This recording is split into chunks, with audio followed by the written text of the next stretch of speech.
The orbital defense station Sentinel-7 hung silently above Earth's atmosphere, its sensors constantly scanning the depths of space. Commander Alina Frost stood at her post, her dark eyes fixed on the holographic display before her. 20 years of service had taught her to trust her instincts, and right now, every fiber of her being screamed that something was wrong. "Commander, we're detecting unusual quantum fluctuations at the edge of the Kuiper belt," Lieutenant James Rodriguez reported, his fingers dancing across the control panel. "The signature doesn't match any known natural phenomena." Alina's lips tightened into a thin line. For months, Earth's defense forces had been tracking strange signals from deep space, but this was different. "Run a full spectrum analysis. I want to know exactly what we're dealing with." Before Rodriguez could respond, dozens of massive vessels materialized from the darkness of space. Their hulls were adorned with intricate patterns that pulsed with an eerie purple light. The ships moved with impossible grace for their size, forming a precise battle formation. "Multiple contacts," Rodriguez shouted. "Count is over 200 vessels and climbing. Energy signatures are off the charts." Alina's mind raced. Earth had made first contact with alien civilizations 5 years ago, establishing diplomatic relations with the Dravak Empire, supposedly the peacekeepers of the galaxy. The Dravak had shared some of their technology, claiming to help humanity advance.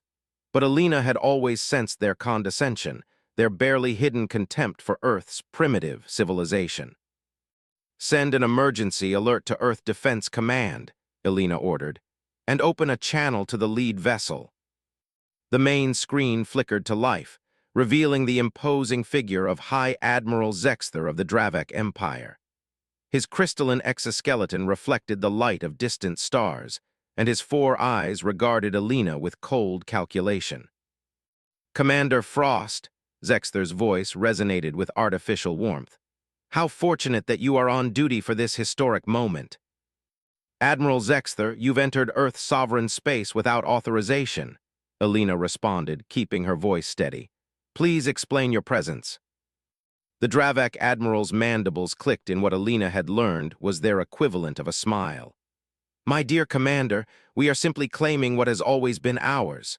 Earth has served its purpose as an experiment in controlled development. Now, it is time for proper integration into the Empire." Alina's blood ran cold as the truth dawned on her. The technology sharing, the diplomatic missions, it was all reconnaissance. "Precisely," Zexther confirmed. "We needed to understand your capabilities, your weaknesses. The Dravak Empire has guided the evolution of countless species. Some require firmer guidance than others." "Earth will never submit," Alina declared, her voice sharp with defiance. "You mistake this for a negotiation," Zexther replied. "Your species has shown remarkable potential for violence and innovation. Left unchecked, you could become a threat. We cannot allow that." Alina's fingers were already flying across her console, activating Earth's planetary defense grid. "All stations, this is Commander Frost. We are at war. I repeat, we are at war." The Dravak ships launched their first assault, energy weapons painting the black of space with deadly light. But humanity had not been idle during the years of supposed peace. Hidden defense platforms emerged from stealth fields, returning fire with rail guns and plasma torpedoes. As the battle erupted around Sentinel-7, Alina coordinated Earth's initial defense. Ground-based installations launched swarms of autonomous combat drones, their artificial intelligence systems adapting to Dravak attack patterns in real time. "Commander," Rodriguez called out, "the Chinese Pacific Alliance is launching their orbital defense fleet. European Union and Pan-American forces are mobilizing." Alina allowed herself a grim smile. The Dravak had studied human history, but they had failed to understand its most important lesson. Nothing united humanity like a common enemy. Deep beneath the Rocky Mountains, in the heart of Earth Defense Command, General Victor Hammond watched the tactical displays with growing resolve. "Send word to all nations," he commanded. "Implementation of Protocol Omega is authorized. Activate all sleeping sentinels." Across the globe, hidden facilities hummed to life. For decades, humanity had suspected this day might come. While openly developing some technologies under Dravak guidance, they had secretly pursued others. Quantum computers that could crack alien encryption, adaptive shield systems that learned from each hit, and weapons that could target the fundamental forces of physics itself. As the first wave of Dravak ships breached Earth's outer defense line, humanity revealed its true strength. Orbital defense platforms transformed into massive combat stations, their metamaterial hulls reconfiguring for war. From secret bases on Mars and Europa, human fleets emerged, their ships smaller than the Dravak vessels but more numerous and infinitely more aggressive. Elena watched as the battle unfolded, coordinating with defense commands worldwide. The Dravak had expected to find a divided planet of primitive warriors. Instead, they found a unified species that had learned to turn its talent for warfare into an art form. Multiple Dravak capital ships have sustained critical damage, Rodriguez reported, a note of fierce pride in his voice. Their formation is breaking. But Elena knew this was just the beginning. The Dravak Empire spanned hundreds of star systems. This invasion fleet, as massive as it was, represented only a fraction of their true power. "Send word to all commands," Elena ordered, her voice carrying the weight of humanity's future. "The enemy believed they were coming to guide our evolution. Let's show them exactly how far we've evolved." As the battle raged on, news of the invasion spread across Earth. In cities and villages, humans looked to the sky where their defenders fought against alien conquerors. But they did not panic or surrender. Instead, they prepared. The Dravak had come to enslave a primitive species, but they would find themselves facing something far more dangerous. Humanity united, humanity unleashed, humanity at war. 3 months after the initial Dravak assault, Admiral Marcus Tang stood in the underground command center of New Shanghai, studying holographic projections of Earth's defensive lines. The room hummed with activity as military personnel from every nation coordinated their efforts against the ongoing invasion. "Status report on Project Aegis," Tang demanded, his weathered face illuminated by the blue glow of tactical displays. Dr. Yuki Tanaka, head of the Adaptive Defense Initiative, stepped forward. Her cybernetic eye whirred as it processed data streams. "The breakthrough we needed finally happened, Admiral. The Dravak energy weapons left quantum signatures in our defensive shields. We've decoded their pattern." Tang's eyes narrowed. The Dravak had maintained orbital superiority through their advanced shielding technology, which had seemed impenetrable at first. "Show me." Yuki gestured, and a new hologram appeared, showing the molecular structure of their latest shield design. "We've developed a metamaterial that doesn't just block their attacks, it learns from them. Each hit makes the shields stronger, adapting to the specific frequency and power of their weapons." "Like an immune system," Tang mused, remembering his daughter's biology lectures. "Exactly," Yuki confirmed. "But we needed a massive quantum computing network to handle the calculations. That's why we've networked every gaming console on Earth into a distributed processing grid." Tang allowed himself a small smile. The Dravak had expected humanity to break under their technological superiority. Instead, humans had turned their entertainment systems into weapons of war. "How soon can we implement this?" "The first installations are ready for deployment. We've prioritized the orbital defense platforms and our remaining capital ships." Before Tang could respond, alarms blared throughout the command center. Lieutenant Kai Weng's voice cut through the chaos. "Multiple Dravak warships detected. They're launching a major offensive against the Atlantic defense line." Tang straightened, his military bearing automatic after decades of service. "Deploy the 7th Fleet to reinforce the line, and Yuki, your shields are about to get their trial by fire." Across the Atlantic, massive Dravak warships descended from orbit, their purple energy weapons cutting through the cloud cover. But this time, humanity was ready. The orbital defense platforms, newly equipped with adaptive shields, absorbed the initial barrage. With each hit, the quantum computers analyzed the attack patterns, strengthening the shields against subsequent strikes. In the skies above London, Wing Commander Amara Okafor led her squadron of next-generation fighters against Dravak attack craft. Her voice crackled over the secure channel. "Remember your training. They're faster and more powerful, but we're more creative. Use the cloud cover and urban canyons to your advantage." The human fighters darted between buildings and clouds, their smaller size and superior maneuverability allowing them to outflank the larger Dravak vessels. When the aliens adjusted their tactics, the humans changed theirs, refusing to fall into predictable patterns. Back in New Shanghai, Tang watched as the battle unfolded. Status of the adaptive shields. "Performing beyond expectations," Yuki reported, her cybernetic eye flashing. "Shield strength has increased by 300% since the engagement began. The Dravak are being forced to divert more power to their weapons, leaving other systems vulnerable." The tactical display showed the Dravak fleet's formation beginning to falter. Their standard tactics relied on overwhelming force, but against defenses that grew stronger with each attack, brute force became a liability. "Sir," Lieutenant Wang called out, "we're detecting power fluctuations in the enemy fleet. Their weapons are starting to overload." Tang nodded grimly. "Now's our chance. All forces execute Operation Thunderstrike." From hidden bases around the globe, humanity's newest weapons platforms emerged. Rail guns powered by miniaturized fusion reactors. Quantum torpedoes that could phase through conventional shields.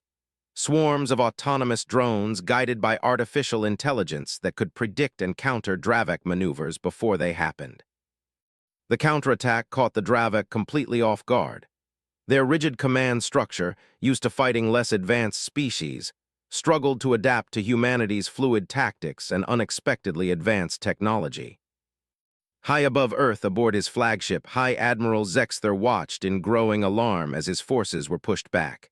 "Impossible," he chittered. "Their technology. They're using principles we never taught them." His aide, a lower-ranked Dravak, shifted nervously. "The humans have been innovating independently, Admiral. Our intelligence suggests they've been preparing for this possibility since first contact." "Preparing?" Zexther's crystalline exoskeleton pulsed with anger. "They were supposed to be grateful for our guidance, to accept their place in the natural order." "Sir," the aide ventured carefully, "perhaps we underestimated their capacity for advancement. Their neural architecture, while different from ours, seems particularly adept at creative problem-solving and adaptation."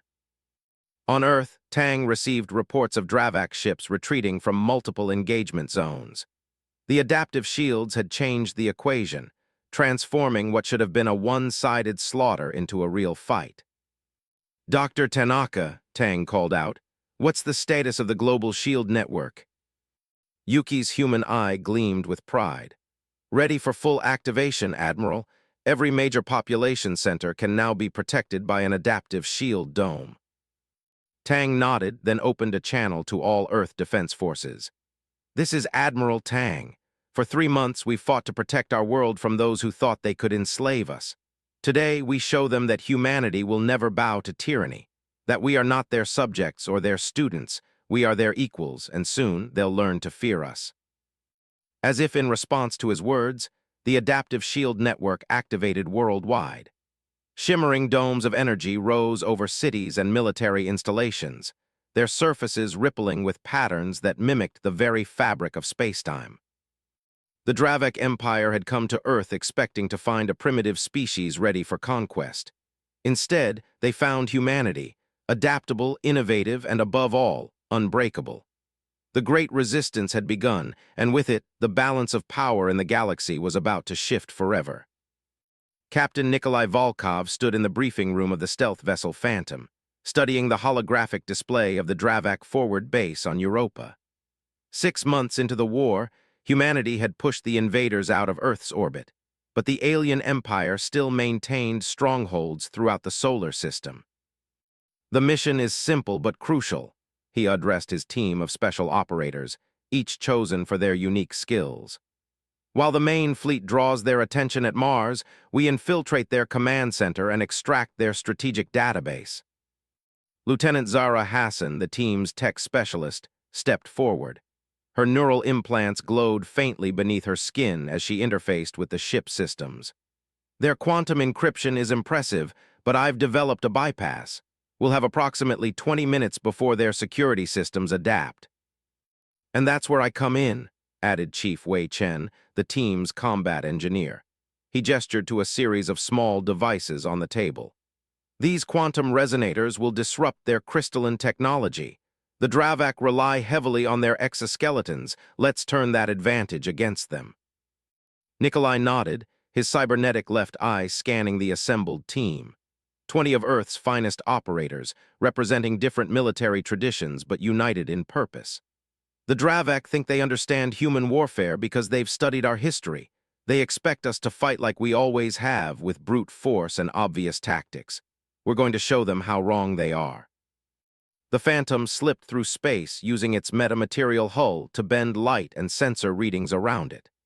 The ship was humanity's answer to Dravak detection systems, not trying to block their scans, but rather making the vessel appear to be nothing more than background radiation. As they approached Europa, the team watched the massive space battle unfolding around Mars. Earth's combined fleet, led by Admiral Tang, engaged the main Dravak armada in what appeared to be an all-out assault. The aliens responded predictably, committing more forces to defend their Martian stronghold. They're so focused on patterns and protocols, Zara observed as they landed silently on Europa's icy surface. They can't imagine this is all a diversion. The team moved swiftly across the frozen landscape, their adaptive camouflage systems making them nearly invisible. The Dravak base rose before them, its crystalline architecture both beautiful and alien. Purple energy pulses ran through its structure like blood through veins. "First challenge," Wei whispered, studying the base's energy field. "Their shields are synchronized with their central power core. One disruption and they'll know we're here." Nikolai smiled grimly. "Then we don't disrupt them. Zara, show them what you've been working on." Zara activated her neural interface, connecting with the quantum computer they'd brought. Her consciousness expanded into the digital realm, where she could see the Dravak's energy patterns as streams of data. She didn't try to break their code. Instead, she began to weave their own signal into it, making their entrance appear as natural as breathing. "We have 3 minutes before the system recognizes the foreign data," she reported, her voice distant as she maintained the digital deception. The team moved quickly through the opening, entering the alien facility. Inside, they encountered their first Dravak guards, towering crystalline beings moving with mechanical precision. Wei's resonators worked perfectly, creating localized interference that confused their sensory systems without triggering broader alarms. As they penetrated deeper into the facility, Nikolai couldn't help but admire the Dravak's technological achievements. Everything was precisely engineered, perfectly regulated. But that precision was also their weakness.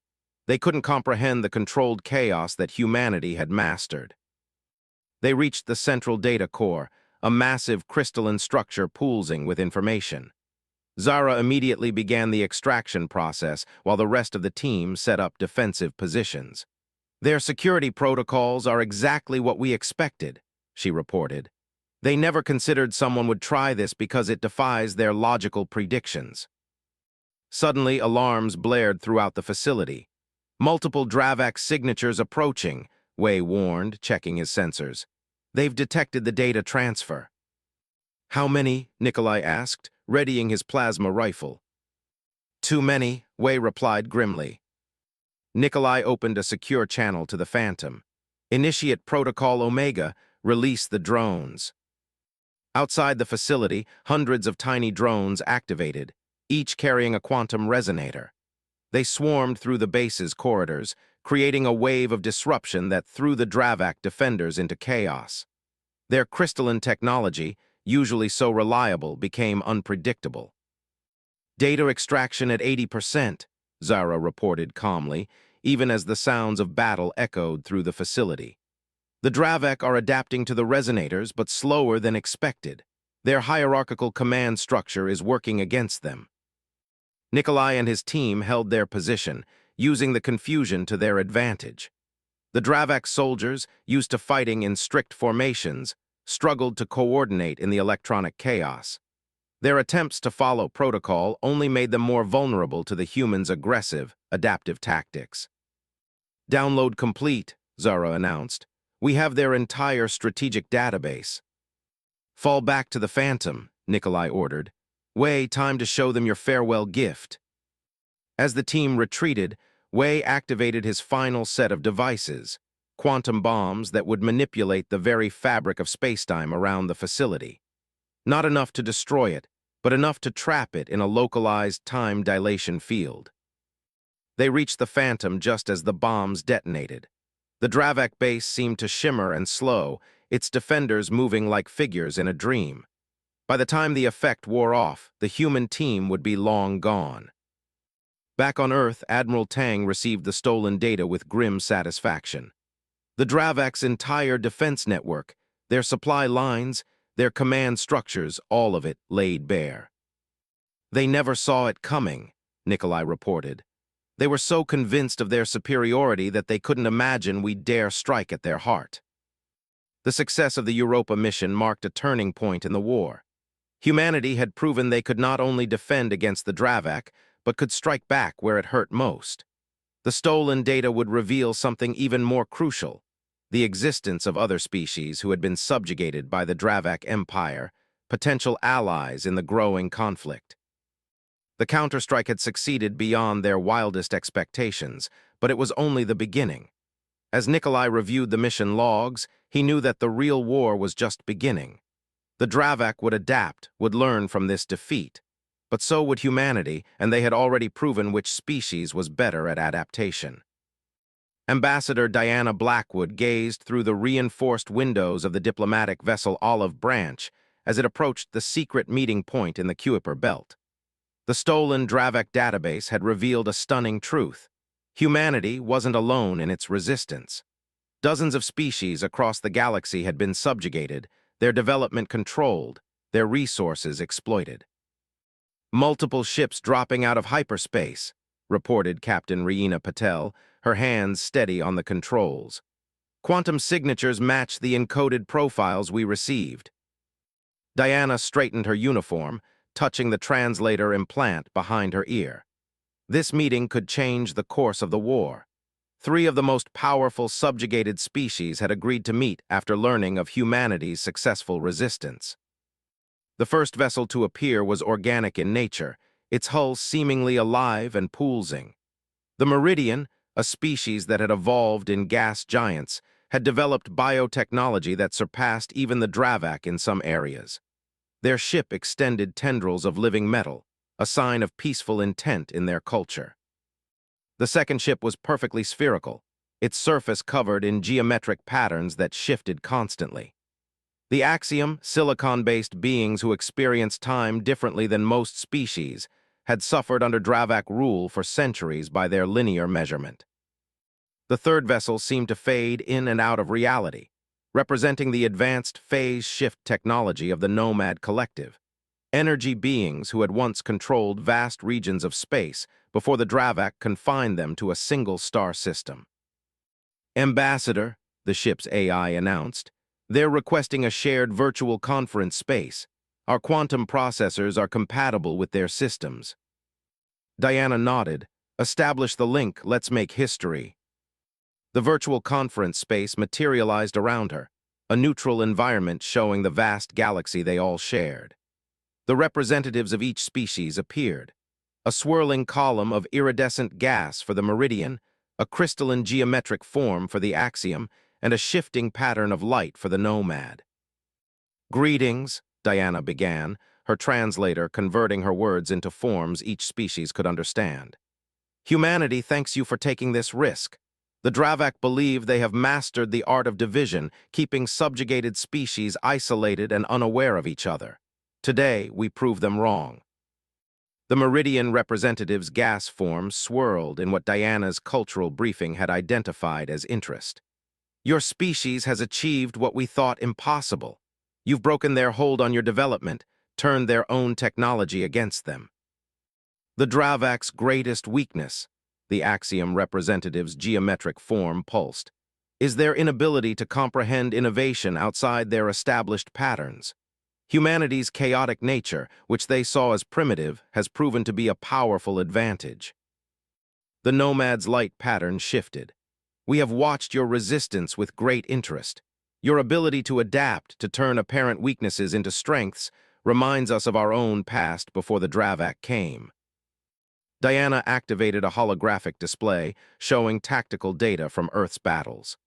We've proven the Dravak can be beaten, but we need allies. Each of your species has developed technologies and strategies the Dravak never fully understood. Together, we could do more than just resist. We could end their dominion over the galaxy. The virtual space filled with data as each species shared their own discoveries. The Meridian's biotechnology could enhance humanity's adaptive shields. The Axiom's temporal understanding could revolutionize their faster-than-light travel. The Nomad's phase shift technology could transform their stealth capabilities. But why should we trust you? The Meridian representative asked. How do we know humans won't become the next Dravak? Diana had expected this question. Because we know what it means to be underestimated, to be seen as primitive. Our history is filled with empires that fell because they couldn't accept the rights of others to self-determination.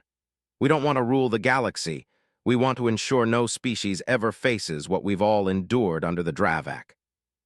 She gestured, and the virtual space showed images from Earth's history times when divided nations came together, when former enemies became allies, when cooperation overcame conflict. The Dravak believe their greatest strength is their unity of purpose, Diana continued. But true unity comes from respect for diversity, from allowing each species to develop in their own way while working together for common goals. The Axiom's geometric form expanded in what Diana recognized as excitement. Your species understands something the Dravak never could, that evolution requires chaos, requires difference. Perhaps that is why they feared your potential so much. The Nomad's light pattern intensified. We have seen countless cycles of rise and fall. The Dravak's time is ending. A new alliance based on mutual respect rather than dominion could bring real change to our galaxy. Long have we dreamed of breaking the Dravak's hold, the Meridian added, but we lacked the spark needed to ignite real resistance. Humanity has provided that spark. Diana felt a surge of hope as the representatives began discussing specific terms of alliance. Each species brought unique strengths. The Meridian's living ships could heal themselves in battle, the Axiom's temporal technology could predict enemy movements, and the Nomad's phase shifting could bypass any defense. The Dravak believe they created an empire that will last forever, Diana concluded. But they don't understand that the strongest structures are those that can bend without breaking, that can change without losing their core purpose. Together, we will show them the true meaning of unity. As the virtual conference continued, ships across the galaxy began receiving encoded transmissions. Other subjugated species, learning of the growing alliance, prepared for their own rebellions. The Dravak Empire had spent millennia ensuring no single species could challenge their rule, but they had never considered the possibility of true cooperation between those they considered inferior. The alliance born in that secret meeting would reshape the galaxy. Humanity's resistance had shown what was possible, and now, species that had suffered in isolation realized they were not alone. The time had come for the Dravak to learn that true power comes not from control, but from collaboration. Fleet Admiral Jun Patel stood on the bridge of the Earth flagship Defiant, watching as the combined fleet of the Alliance gathered near the edge of Dravak space. The massive armada represented the greatest congregation of diverse species the galaxy had ever seen.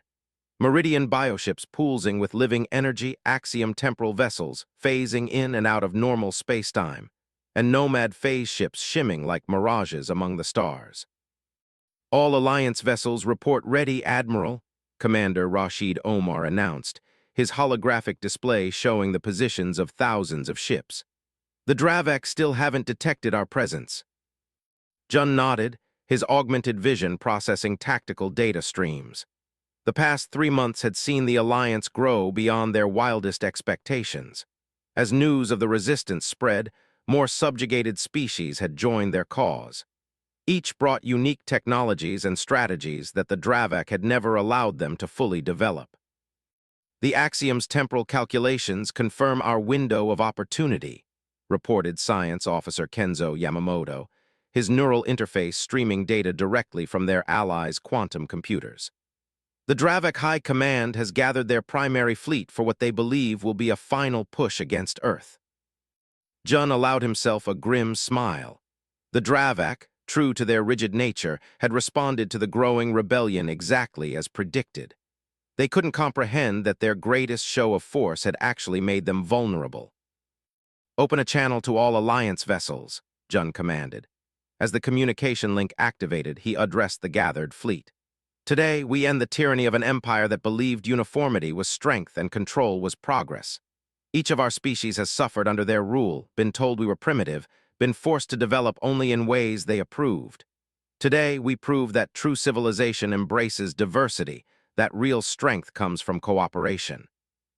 The Defiant's quantum engines hummed as the fleet prepared for synchronized hyperspace jump. The plan they developed combined the unique strengths of each species. Meridian bioships would disrupt the Dravak's crystalline technology with engineered viral codes. Axiom temporal weapons would trap enemy vessels in time distortions. And Nomad phase technology would allow strike teams to bypass the supposedly impenetrable defenses of the Dravak homeworld. "All vessels commence Operation Daybreak," Jun ordered. The fleet surged forward, thousands of ships jumping into hyperspace simultaneously. They emerged in the heart of Dravak space, surrounding their capital world of Crystalia. The planet was a marvel of crystalline engineering, its surface covered in geometric structures that reached into the upper atmosphere. The Dravak response was immediate but predictable. Their ships formed perfect battle formations, their tactics following the same protocols they'd used for millennia. But this time, they faced an enemy that defied all their carefully calculated predictions. Meridian bioships released clouds of engineered organisms that attached to Dravak vessels, disrupting their crystalline systems. Axiom temporal weapons created bubbles of distorted time, trapping enemy ships in moments of eternal stillness. Nomad phase technology allowed Alliance vessels to simply pass through Dravak energy barriers as if they didn't exist. High Admiral Zexther, watching from his command center on Crystalia, felt something he'd never experienced in his centuries of life: fear. "Impossible," he chittered to his staff. "They're using technologies we never approved, tactics we never taught them." "The humans," one of his advisors reported, mandibles clicking in agitation. "They've taught the other species to think like them, to innovate beyond their designated paths." On the Defiant, Jun coordinated the complex battle with the help of the Alliance's combined tactical network. Human intuition, Meridian biological processing, Axiom temporal calculation, and Nomad quantum consciousness worked in perfect harmony. "Multiple Dravak command ships disabled," Rashid reported. "Their formation is breaking down. Without central control, their automated systems are falling into chaos." Jun opened a channel to Captain Nikolai Volkov, who led the strike team preparing to infiltrate the Dravak's central command. "You have your window, Captain. Make it count." Nikolai's team, composed of members from every Alliance species, used Nomad phase technology to penetrate Crystalia's defenses. They moved through the crystalline corridors like ghosts, their presence causing confusion and panic among the Dravak leadership. "Their entire system is based on control," Nikolai observed as they approached the central chamber. "Remove that control, and their supposed perfection becomes their greatest weakness." The strike team reached the heart of Dravak power, the Crystal Throne, from which the Empire had ruled the galaxy for millennia. High Admiral Zexther stood waiting, his crystalline form pulsing with rage. "You primitives," he snarled. "You've destroyed millennia of order, of progress guided by superior wisdom." "No," Nikolai replied, his team surrounding the Admiral. "We've freed the galaxy to progress on its own terms. Your empire didn't bring order, it brought stagnation. True progress comes from freedom, from the chaos of natural evolution." As the strike team secured the Dravak leadership, Jun received the signal he'd been waiting for. He opened a channel to all ships, Allied and Dravak alike. "Attention all forces, the Crystal Throne has fallen. The Dravak Empire's reign is over." Across the galaxy, news of the victory spread. Subjugated worlds celebrated their freedom, while Dravak forces, cut off from central command, found themselves unable to function without direct orders. The empire that had stood for thousands of years collapsed in a single day, undone by the very diversity it had sought to suppress. In the aftermath, representatives from all Alliance species gathered on Earth to discuss the future. The Dravak would be allowed to retain their homeworld, but their empire was dissolved. In its place, a new galactic federation would arise, one based on mutual respect and cooperation. Jun stood with Diana Blackwood and the other architects of the Alliance, watching as delegates from hundreds of species came together to shape a new era of galactic civilization. The humans who had once been dismissed as primitives had become the catalyst for change, proving that true strength lies not in conformity, but in the beautiful chaos of diversity. "The Terran Age begins," Diana observed, "not as an empire but as a partnership." Jun nodded, knowing that while the war was over, the real work of building a better galaxy was just beginning. Humanity had helped break the chains of oppression, but their greatest contribution would be showing the galaxy that unity doesn't require uniformity, that civilization can embrace both order and chaos, and that the greatest adventures arise when different species work together as equals.